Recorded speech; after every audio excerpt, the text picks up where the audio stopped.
Okay, boys, here we go.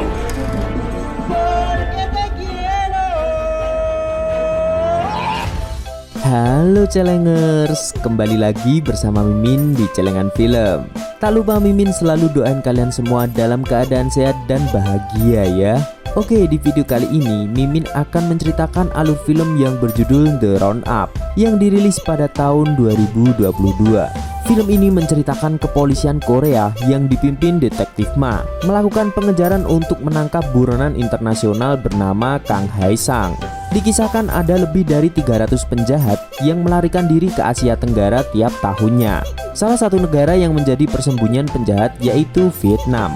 Daripada kelamaan, yuk mari kita menonton.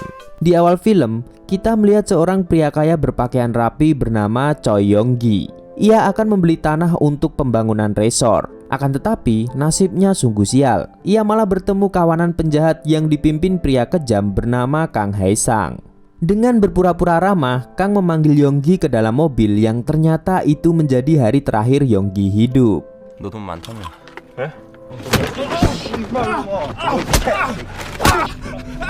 Sementara itu, di Korea terjadi kerusuhan karena ulah salah satu pasien RSG yang kabur.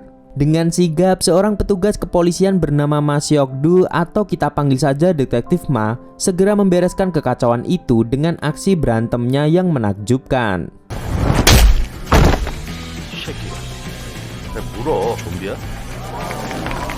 Namun aksinya itu justru dimuat di koran dengan judul penganiayaan seorang anggota polisi. Untungnya tak berselang lama dari kejadian itu, Detektif Ma ditugaskan untuk menjemput penjahat yang menyerahkan diri di Vietnam.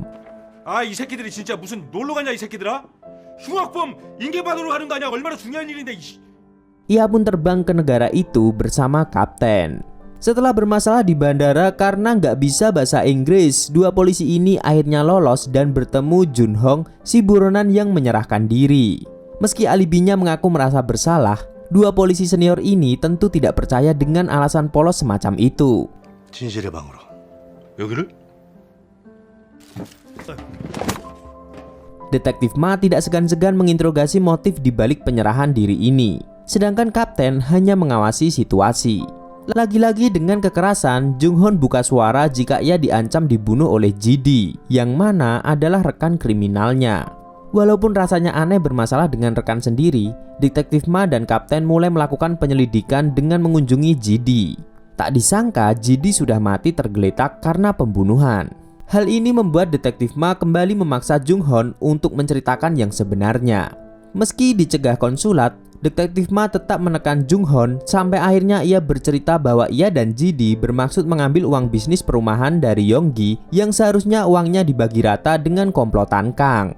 Kembali ke kejadian saat itu, Yong-gi yang masih sadar mencoba kabur sebisanya tapi terus dikejar komplotan penjahat yang menginginkan uangnya. Ia akhirnya tertangkap di semak-semak lalu benar-benar dibunuh.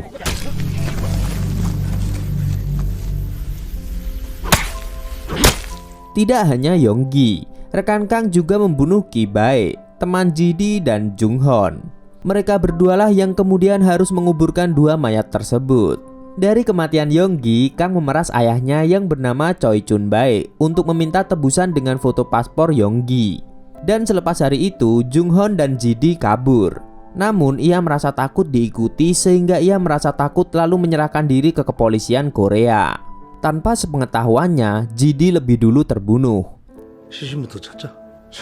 신났네 신났어. 너 여기다 그 집 주소 적어. 주소요? Setelah mendapat informasi itu, Detektif Ma dan kapten menelusuri keberadaan mayat dengan alamat dari Jung Hon.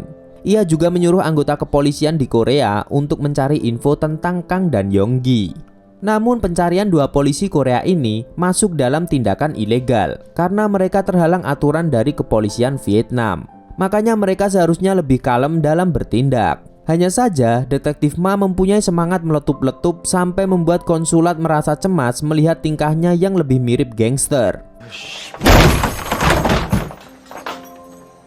경찰 불러 경찰. 우리 다 잡혀가요. Setelah ketemu lokasinya, mereka bertiga menggali tanah dan ditemukan total ada 4 tubuh yang dikuburkan. Dari penemuan jasad itu, kini Detektif Ma bisa fokus mencari keberadaan Kang yang juga sedang diburu oleh preman Korea bernama Raku. 라꾸라고 여기서 자리 잡은 한국 조폭인데 한 3일 전에 여기저기서 강혜상을 찾으러 다녔습니다. Di sisi lain, ada tentara bayaran yang menemukan uang yang disembunyikan Kang dengan bantuan Ciki, si anak buah Raku. Adegan pun berlanjut memperlihatkan Detektif Ma dan Kapten mencari Raku di kasino yang merupakan bisnis milik Raku. 강혜상이 왜 찾았어?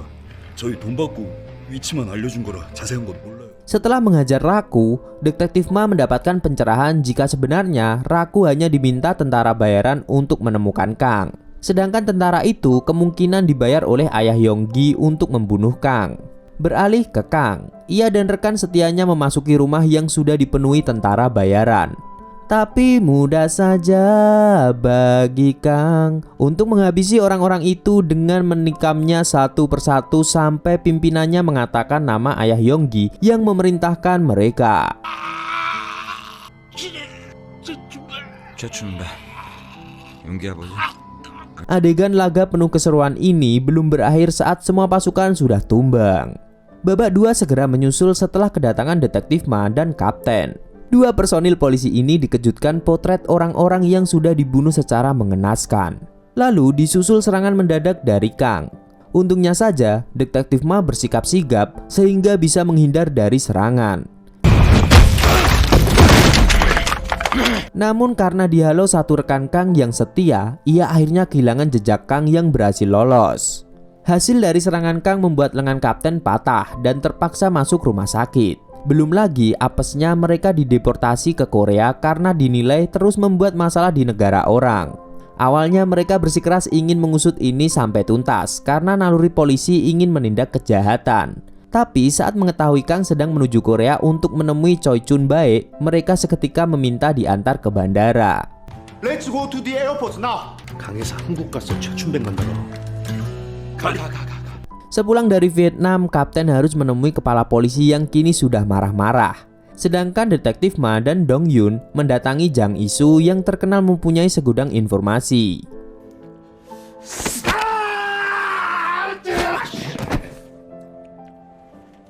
Karena gertakan dari Detektif Ma, Jang Isu memberikan kontak penyedia kapal-kapal selundupan berhubungan dengan Cina yang dikenal dengan julukan Kapten Si Mata Satu. Dugaan sementara memang mengarah pada Kang yang datang melintasi lautan melalui kapal ilegal. Itulah kenapa informasi ini dibutuhkan. Benar saja, dari intaian CCTV terlihat Kang di pelabuhan. Saat petunjuk-petunjuk mulai terkumpul, Detektif Ma semakin bersemangat menangkap Kang. Apalagi ia hanya mendapat izin pengusutan kasus ini selama 1 minggu saja. 일주일 안에 결판돼. 일주일. Pengejaran pun dimulai secara intens. Detektif Ma membagi tugas dengan juniornya di kepolisian. Sementara ia dan Kapten hanya menemukan mobil buangan dari Kang. Anggotanya memantau CCTV di tempat pertemuan Kang dengan Choi Chun Bae. Dan rupanya Kang sudah mengincar Pak Choi dengan menyerangnya di lift. Di ruangan sempit itu, Kang menghabisi pengawal Pak Choi lalu menghajar Pak Choi dan membawanya pergi.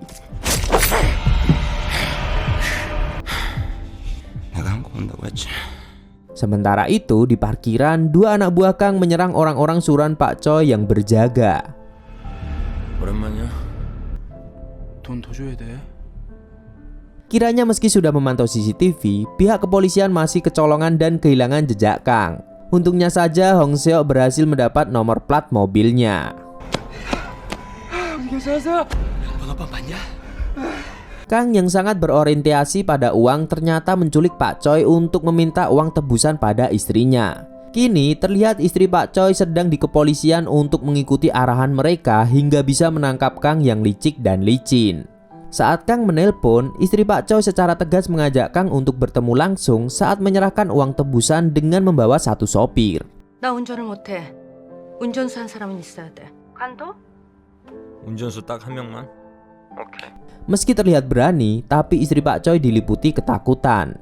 Karena bingung memilih sopir bohongan, Detektif Ma akhirnya menunjuk Jang Isu untuk berpura-pura menjadi sopir. Sementara itu, Kang sedang berdiskusi tentang siasatnya dengan dua rekannya yang merasa waspada akan ditipu Kang yang mata duitan. 전대가리 쓰는 거 아니야? 우리 새끼 혼자 확 다 처먹으려고. Saat mereka diam-diam ingin bergerak sendiri, istri Pak Choi mulai berangkat untuk menemui Kang. Dan kepolisian juga sudah siap siaga dengan berbagai tugas masing-masing dengan arahan dari Detektif Ma dan Kapten. Hong Seok memantau mobil dua rekan Kang dan Dong Kyun mencari keberadaan Pak Choi. Tapi bukan Kang namanya jika mudah ditangkap. Ia menyadari ada bahaya lalu menyuruh istri Pak Choi untuk putar balik hingga 4 kali. 형님 이거 시간 끌수록 우리가 불리합니다. 지금 여기 사거리만 4번째입니다 벌써. Kang juga menangkap Dong Kyun saat berjalan menuju markasnya untuk menyelamatkan Pak Choi. Tapi sayangnya ia tidak waspada dengan posisi orang itu yang berasal dari kepolisian. Ia segera melaju dengan mobilnya dan menghubungi dua rekannya untuk melarikan diri dari kejaran polisi. Tapi dua rekannya dikuasai rasa cemas ditipu Kang yang ingin membawa uangnya seharian, sehingga mereka tidak percaya dengan peringatan Kang. 뺏겼으냐? 족가구 씨발 우리가 이 돈 다 먹을 거야 개 족같은 씨발 새끼야. Pengejaran semakin intens. Kekacauan lalu lintas terjadi di mana-mana. Dua rekan Kang akhirnya menemukan mobil istri Pak Choi lalu mengejarnya sampai di parkiran mall.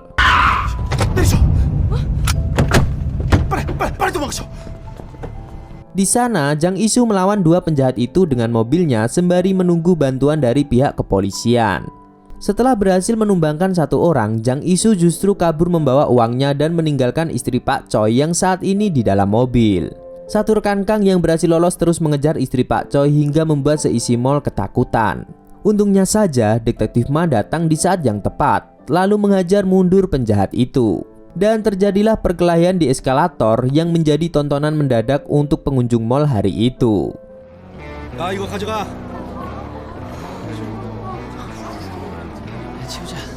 Dua penjahat sudah berhasil diamankan. Saatnya untuk menu utama yaitu Kang Haesang. Kini Kang mengejar Jang Isu yang pergi dengan taksi menuju ke pelabuhan. Kang yang mengetahui dari berita langsung menuju pelabuhan dan membacok si Kapten Mata Satu yang memberikan slot kapal untuk Jang Isu. Dan terlihat Jang Isu mulai ketar-ketir menunggu sendirian. Tidak lama kemudian barulah muncul si jagoan utama mencoba mengambil koper uang dari Jang Isu. Meski awalnya mau menyerang, tapi nyalinya menciut saat melihat senjata Kang lebih panjang. 들어오라 이 개새끼. 야, 이 씨발 새끼야 다가오지 말라고 이 씨발 새끼야. Jang Isu hanya bisa mengumpat lalu lari terbirit-birit sebelum dibacok. Kang yang berhasil mendapatkan uang seperti yang ia inginkan kini menumpang bus kota dan berbaur seperti warga biasa. Namun tiba-tiba saja lalu lintas berhenti karena ada operasi mendadak dari kepolisian. Detektif Ma tampak masuk ke bus dan menyuruh semua penumpang untuk turun. Kini tersisa ia dan Kang dalam ruangan sempit bus kota. Dan sajian utama film ini akhirnya tiba. Duel maut antara Detektif Ma dan Kang berlangsung sangat sengit. Bak Big Book Kang terus terhantam sampai akhirnya ia terlempar ke jalanan. Tak berhenti sampai di situ saja. Detektif Ma memberikan pukulan pamungkasnya menghantam Kang di kaca mobil. Mak biar. Operasi penangkapan Kang akhirnya berhasil. Dan rupanya Jang Isu memang sengaja dijadikan pancingan untuk mengumpan Kang. Tapi diam-diam Jang Isu yang juga cinta duit berencana kabur ke Cina. 솔직히 말해봐 이 새끼야 너 그 돈 갖고 튀려고 그랬지? 야부셔. Untungnya saja semua berjalan sesuai rencana. Kini kepolisian pusat memberikan penghargaan bagi prestasi ini. Dan film pun berakhir dengan pesta daging dan sedikit amir oleh anggota kepolisian. Pak Camat makan tomat dan film pun tamat.